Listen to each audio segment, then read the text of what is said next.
Seja bem-vindo a mais um vídeo do canal Fomos Testemunhas de Jeová. E aí eu comecei a ver o papel da Igreja Católica no processo civilizacional depois da queda do Império Romano. Eu falei, pô, esses caras aqui tiveram uma importância aqui na política e tal, mas Constantino, não sei o quê, aquelas coisas de sempre que a gente está acostumado a ouvir. Aí eu peguei e falei assim, não, mas tem alguma... Ok, tô entendendo. E 2016, ó, já foram, eu tava ali estudando, não foi um ano, não foi 6 meses, não foi um quentinho no coração, fogo de palha, foi um processo racional, estudando. 2017, no finalzinho de 2016, eu comecei a estudar a vida dos santos. Aí eu fui parar, assim, aí foi Santa Teresinha, e o exemplo de fé de Santa Teresinha me tocou muito. Aí na época saiu um filme da Madre Teresa de Calcutá, eu assisti, fiquei impressionado. Principalmente com aquela parte da Madre Teresa de Calcutá que me marca muito. E eu vou fazer questão de contar, porque é a questão da caridade cristã que eu toquei tanto lá atrás. A Madre Teresa de Calcutá, ela tinha um problema no pé.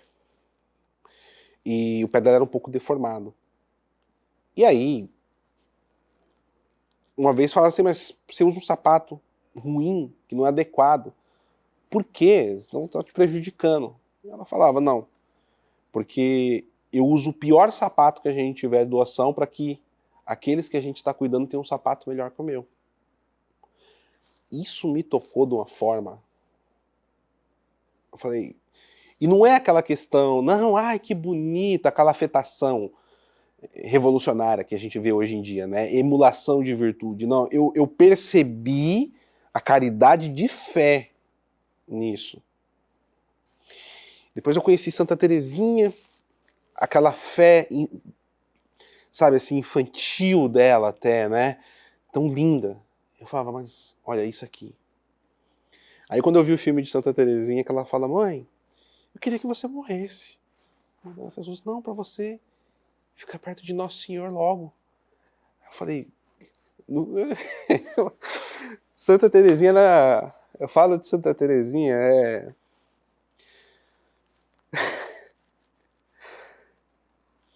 eu queria ter 1% do amor a Nosso Senhor que Santa Teresinha tem.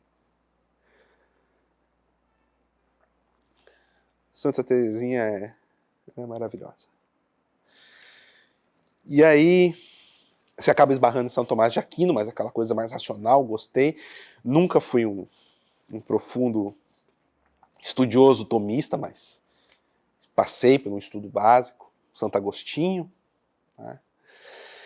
E aí eu conheci São Bento, que é o meu santo de devoção.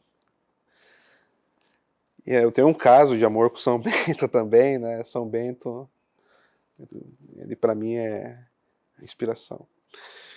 E quando eu conheci a vida dos santos, São José de Anchieta, São Francisco de Sales. Né? São Francisco de Sales tem uma história que me marcou muito. Me esbarrei com o nome de São Francisco de Sales e fui pesquisar sobre ele. E aí eu vi que ele era chamado o terror dos calvinistas, lá na Suíça, né? E aí, por quê? Por que, Zequinha? Né? Porque sim, Zequinha, não, tem um porquê aqui. Eu fui lá. E os calvinistas tinham a prensa, que era extremamente cara naquela época. E a guerra de informação que a gente tem hoje nas redes sociais, naquela época era através dos folhetos. Você pegava a matriz, prensava, né? E isso começou a desvirtuar muitos católicos em Genebra. Muitos. E como que ia combater? Não tinha como, porque não tinha prensa. Então, olha só a dificuldade que a gente colocaria hoje.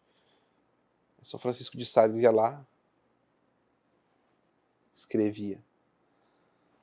Cada ponto refutando. Ele terminava, entregava para um. Aí um ia lá, copiava a mão. Já tinha 2. Passava. Aí 2, aí saía 4. Era o dia inteiro o pessoal da comunidade escrevendo. E aí chegava a noite, passava o dia escrevendo. O que ia fazer à noite? Colocar cada um dos escritos embaixo das portas da população de Genebra. Isso começou a salvar uma das pessoas de não cair nas heresias calvinistas. Na hora que eu li isso, eu falei... Aí no final do relatório estava assim, e esses escritos foram compilados e hoje é o que deu, o que se transformou no livro A Controvérsia Católica. Sabe aquele meme, Shut Up and Take My Money? Eu entrei na Amazon assim, eu nem vi o preço, eu preciso ter esse livro, isso aqui é fruto de um... Eu imaginei o esforço e a caridade, de novo, a caridade cristã que todos aqueles padres, freiras, leigos tiveram com o próximo. Não foi falar, não, você está expulso daqui porque você... Não. Eles se doaram dia e noite. A caridade. A verdadeira caridade cristã. E eu comprei o livro assim, e quando o livro chegou, eu olhei e falei, meu Deus, eu comprei isso aqui, em 2 dias chegou. Isso aqui é fruto de um esforço inimaginável, intelectual. Né? E você vai aprendendo.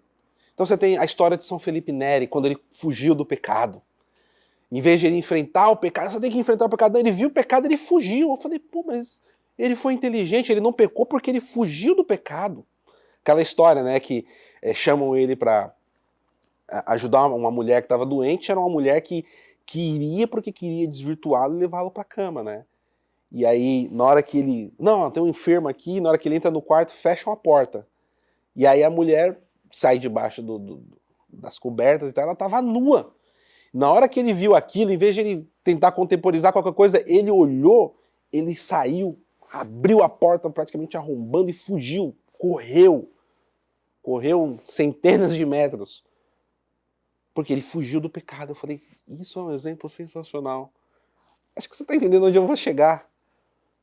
Eu descobri o verdadeiro tesouro da igreja, a vida dos santos. E os santos eu tinha aprendido a odiá-los. Porque, não, está adorando o santo aí, divindade, e não tem nada a ver com isso.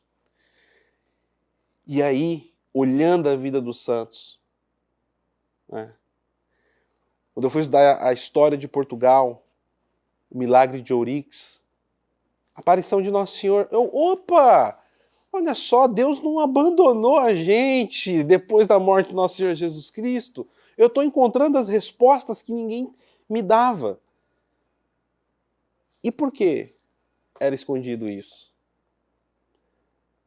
Porque se eu tivesse essas respostas, isso ia contra aquilo que estava sendo colocado dogmaticamente para mim. Então você já não tem mais uma busca genuína pela verdade. Né? E era engraçado, porque o demônio aparecia. Não, tinha o demônio, tinha esse, tinha que... Mas peraí, se tem demônio, por que Deus não... Não, é só os ungidos, os 144 mil e tal, que é uma crença, né? Jeová, você tem toda a vida dos... E todos os 144 mil, hoje em dia, tem que ser testemunha de Jeová. E aí você vai ver, mas olha todos esses santos aqui, olha cada história. Santa Joana d'Arc, até os que, né, sabe, você vai pegando todos os exemplos, São Padre Pio, Santa Teresinha, São Francisco de Sales, São Bento, São Francisco de Assis, né, São Brás. E você vai pegando, aí você vai entender a sucessão apostólica de uma maneira histórica, quem são, como foi. Quando eu me vi, eu estava querendo derrubar a igreja na minha soberba e eu me converti. E aí eu estava assim sentado um dia, eu lembro como se fosse hoje. Eu tinha acabado de ver um conteúdo, eu levantei, virei para minha esposa e falei assim, acabei de tomar uma decisão. Aí ela, o quê? Eu falei, vamos batizar. Aí ela, como assim? Eu não vou fazer o catecismo, vamos batizar. Aí ela, tem certeza? Eu tenho. Foi um susto pra ela, porque eu tava nesse processo, é muito interno, né? Tem. E ali eu tomei aquela decisão que eu tava postergando desde a minha adolescência. Porque me faltava as respostas que eu procurava. E quem me entregou todas essas respostas? Os santos da Santa Igreja Católica. Os santos que eu olhava como demônios.